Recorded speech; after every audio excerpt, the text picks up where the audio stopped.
भारत की एक नागरिक और केरल के पलक्कड़ जिले की रहने वाली नर्स निमिषा प्रिया इस वक्त यमन में मौत की सजा का सामना कर रही हैं। इस मामले ने अंतर्राष्ट्रीय स्तर पर भी लोगों का ध्यान खींचा है, खासकर तब जब बीते दिनों ये खबर सामने आई कि उन्हें कथित तौर पर माफी मिल गई है। लेकिन जैसे ही ये दावा सामने आया, भारत सरकार के विदेश मंत्रालय ने साफ शब्दों में इसका खंडन कर दिया। मंत्रालय के सूत्रों के मुताबिक ये खबर गलत और अपुष्ट है। माफी को लेकर कोई ठोस या आधिकारिक सूचना नहीं है।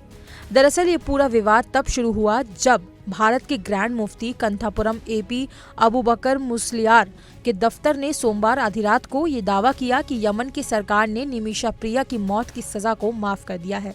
हालांकि उनके दफ्तर ने खुद ये भी माना कि इस संबंध में अभी तक कोई आधिकारिक या लिखित आदेश नहीं मिला है। इसी बीच विदेश मंत्रालय के अधिकारियों ने कहा कि माफी की ये खबर सिर्फ अपर्याप्त जानकारी पर आधारित है। वर्तमान स्थिति ये है कि निमिषा की फांसी की सजा स्थगित जरूर की गई है, लेकिन अभी वो पूरी तरह से बरकरार है। 38 साल की निमिषा प्रिया की ये कहानी जितनी मार्मिक है उतनी ही जटिल भी। पेशे में एक नर्स निमिषा साल 2008 में बेहतर रोजगार की तलाश में यमन गई थी और सना के एक सरकारी अस्पताल में काम शुरू किया था। 2011 में उन्होंने टॉमी थॉमस नामक व्यक्ति से शादी की, जो उनके साथ यमन में ही रहते थे। लेकिन 2014 में यमन में शुरू हुए गृहयुद्ध के चलते उनके पति और बेटी भारत लौट आए, जबकि निमिषा यमन में ही रह गई। यहीं से उनका जीवन एक नए मोड़ पर आ गया, जो अंततः उन्हें मौत की सजा तक ले गया। साल 2015 में यमन के एक नागरिक तलाल अब्दो मेहदी के साथ उन्होंने साझेदारी में एक मेडिकल क्लिनिक खोला, अल अमन मेडिकल सेंटर। यमन के कानूनों के तहत विदेशी नागरिक तब तक कोई व्यावसायिक संस्था नहीं चला सकते जब तक उनके पास कोई स्थानीय साझेदार ना हो। शुरुआत में सब ठीक चला, लेकिन जल्द ही परिस्थितियां बदल गईं।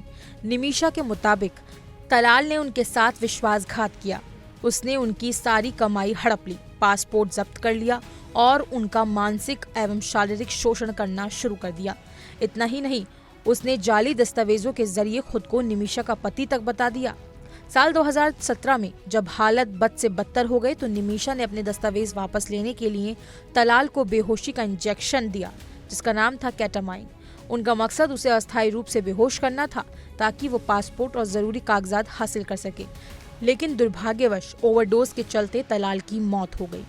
इसके बाद घबराहट में उन्होंने शव के टुकड़े किए और पानी की टंकी में डाल दिया।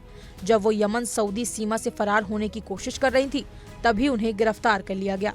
2018 में उनके खिलाफ यमन की अदालत में मुकदमा शुरू हुआ और 2020 में शरिया कानून के तहत उन्हें किसास यानी प्रतिशोध के आधार पर मौत की सजा सुनाई गई। यमन की सुप्रीम जुडिशियल काउंसिल ने भी 2023 में सजा को बरकरार रखा और दिसंबर 2024 में राष्ट्रपति राशिद अल आलिमी ने इस फैसले पर अपनी अंतिम मंजूरी दे दी।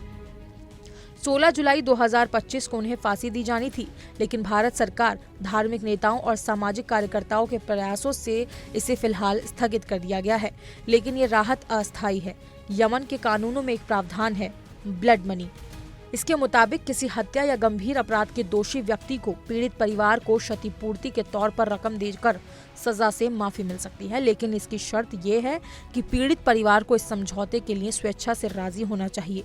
ये निर्णय अदालत या सरकार नहीं, बल्कि पीड़ित परिवार ही करता है।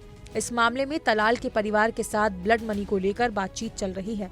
रिपोर्ट्स के मुताबिक ये रकम काफी बड़ी हो सकती है और अब तक पीड़ित परिवार की ओर से स्पष्ट सहमति नहीं मिली है।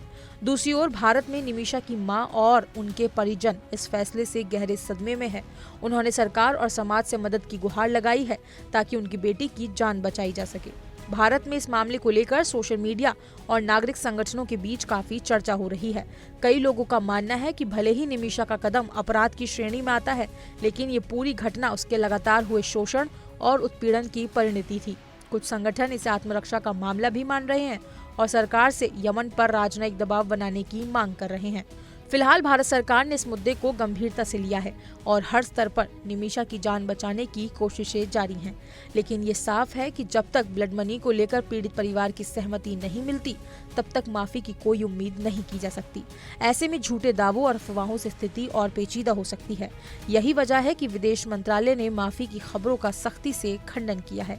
ये मामला न केवल अंतर्राष्ट्रीय कानूनों और सांस्कृतिक मतभेदों को उजागर करता है, बल्कि ये भी दिखाता है कि कैसे एक भारतीय नागरिक जिसने कभी बेहतर जीवन के लिए विदेश की राह चुनी थी, आज मौत की सजा का सामना कर रही है।